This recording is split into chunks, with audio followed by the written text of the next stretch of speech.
Good morning, students. How are you? I hope you are all fine.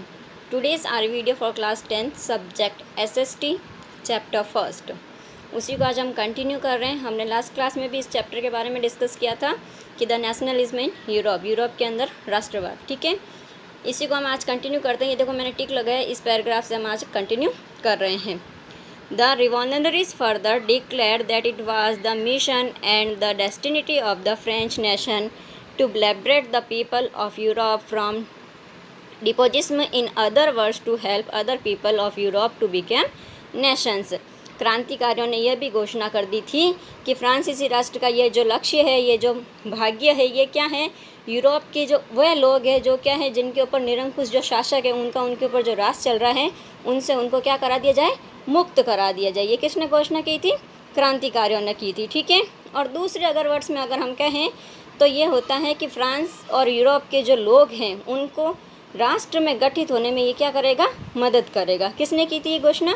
Revolutionaries ने, यानी कि क्रांतिकारियों ने की थी। ठीक है, When the news of the events in France and reached the different cities of Europe, students and other members of educated middle classes began setting up Jacobin clubs। ठीक है, फिर उसके बाद में क्या होता, जब फ्रांस के अंदर जो घटनाएं घटित हो रही थी तो इसकी खबर जब यूरोप के विभिन्न शहरों में पहुंची, यानी कि अदर सिटीज़ के अंदर जब पहुंची यूरोप की, तो वहाँ के अंदर क्या हुआ था, जो शिक्षित लोग थे, जो एजुकेटेड मिडिल क्लास के जो लोग थे, कुछ स्टूडेंट्स थे, उन्होंने क्या किया था, जो उनके मेंबर्स थे, जैकोबिन क्लब की स्थापना की। उन्होंने क्या कर दी, शुरुआत कर दी। वो क्या करने लग गए थे, जैकोबिन क्लब की स्थापना करने की उन्होंने ठान ली थी कि अब क्या करेंगे, जैकोबिन क्लब की स्थापना करेंगे। किसने की थी? जब ये बात पता चली थी, किन को? यूरोप के जो अदर शहर के लोग थे, जो अदर सिटीज़ के लोग थे, उनको। ठीक है, Their activities and campaigns prepared the way for the French armies which moved into Holland, Belgium, Switzerland and much of the Italy in the 1790s. With the outbreak of the Revolutionary Wars, the French armies began to carry the idea of nationalism abroad। क्या हुआ था उसके बाद में, जब इन activities और जो ये अभियान हुए थे इनकी, और जो फ्रेंच की सेना थी उन्होंने क्या किया था, उन्होंने इनके लिए रास्ता तैयार कर लिया था, रास्ता बिल्कुल साफ़ कर लिया था। ठीक है, कब? 1719 के जो लोग थे, उस 1719 का जो टाइमिंग है, उस समय हॉलैंड, बेल्जियम, स्विट्ज़रलैंड और इटली के बड़े बड़े इलाकों में क्या कर दी थी, इन आर्मियों ने एंट्री कर ली थी। क्रांतिकारी युद्ध क्या करने लगे थे, शुरू होने के साथ ही फ्रांसीसी सेनाएं जो थी वो क्या करने लगी थी, राष्ट्रवाद के विचार को विदेशों में ले जाने लग गई थी। ठीक है, क्या हुआ था वापस बता देती हूँ मैं एक बार।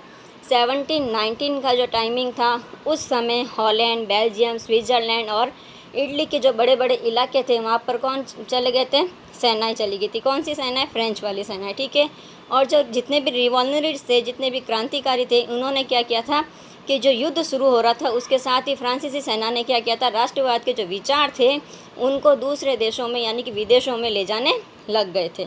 ठीक है, नेक्स्ट हम पढ़ते हैं, नेक्स्ट पेपर पे आ जाएंगे।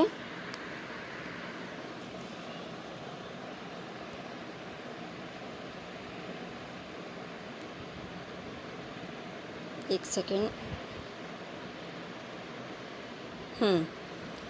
Within the wide swath of territory and that came under this control, Napoleon set about introducing many of the reformers that he had already introduced in France. Napoleon ने क्या किया था, जो नेपोलियन के नियंत्रण में था, जो नेपोलियन के कंट्रोल में था, लार्ज एरिया जो था, विशाल क्षेत्र जो आया था, वहाँ ऐसे बहुत सारे उसने सुधार किए थे, उनकी शुरुआत कर दी थी सुधार करने की, जो फ्रांस में पहले ही आरंभ किया जा चुका था। फिर फ्रांस के अंदर क्या आ गया था, वापस राजतंत्र आ गया था, और नेपोलियन ने क्या किया था, निसंदेह बल्कि फिर क्या किया था, वहाँ की प्रजातंत्र को क्या कर दिया, नष्ट करना स्टार्ट कर दिया था। वो प्रजातंत्र वहाँ पे नहीं रखना चाहता था। फिर क्या हुआ था, Through a return of monarchy, Napoleon had no doubt destroyed democracy in France, but in the administrative field had incorporated revolutionary principles in order to make the whole system more rational and efficient।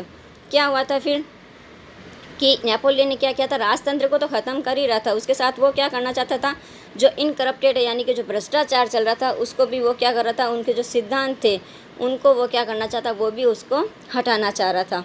ठीक है।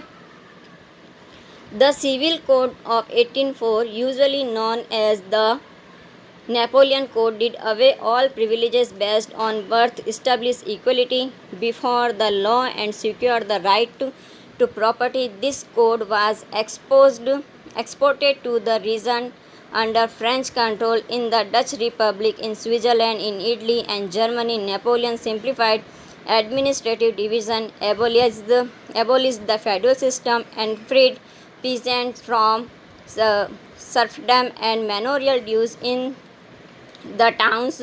Two guild restrictions was removed, transport and communication system were improved, peasant, artisans, workers and new businessmen enjoyed a newfound freedom. Businessmen and small-scale producers of good in particular began to realize that uniform laws, standardized weight and measures and a common national currency would facilitate the movement and exchange of goods and capital from one region to another.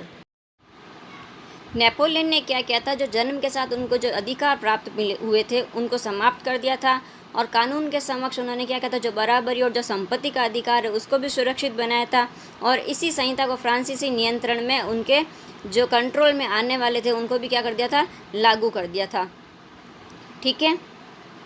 फिर क्या हुआ कि मानक भार तथा नाप और एक राष्ट्रीय मुद्रा से उन्होंने क्या किया था, एक इलाके से दूसरे इलाके में वस्तुओं और पूंजी का जो आवागमन हो रहा था, जो इनपुट आउटपुट हो रहा था, इनपुट और उनको क्या कर दिया था, उसको उसमें सहूलियत दे दी ताकि उनको क्या हो जाए, टैक्स उनके समाप्त कर दिए थे, इसलिए उनको क्या मिल गई, सहूलियत मिल गई थी।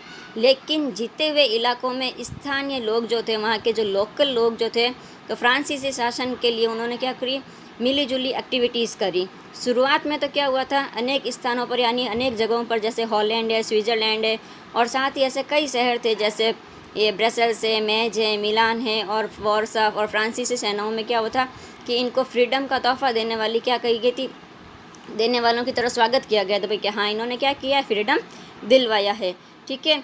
मगर यह शुरुआती उत्साह ही था और बहुत जल्दी क्या हो गया था, दुश्मनी के अंदर परिवर्तित हो गया था। क्यों? क्योंकि नई नई प्रशासनिक व्यवस्थाएं हो रही थी, एडमिनिस्ट्रेटिव सिस्टम नए नए लागू हो रहे थे, राजनीतिक स्वतंत्रता उनके जो अनुकूल नहीं थी, उनके अनुरूप नहीं थी, बढ़े हुए जो टैक्स थे, सेंसरशिप और बाकी यूरोप को जीतने के लिए फ्रेंच सेना ने क्या किया था, जबरन भर्ती हो रहे थे वहाँ पे, बड़ी अपनी मर्जी से ही उसके अंदर भर्ती हो रहे थे, जो कि बहुत क्या था, नुकसान था। किसके लिए? प्रशासनिक कार्यों के लिए। इसमें क्या हो रहे थे, प्रशासनिक परिवर्तन हो रहे थे और कहीं से भी फ़ायदा कोई नज़र नहीं आ रहा था। इससे आगे हम आपसे क्या करेंगे, नेक्स्ट क्लास के अंदर डिस्कस करेंगे। Now thank you.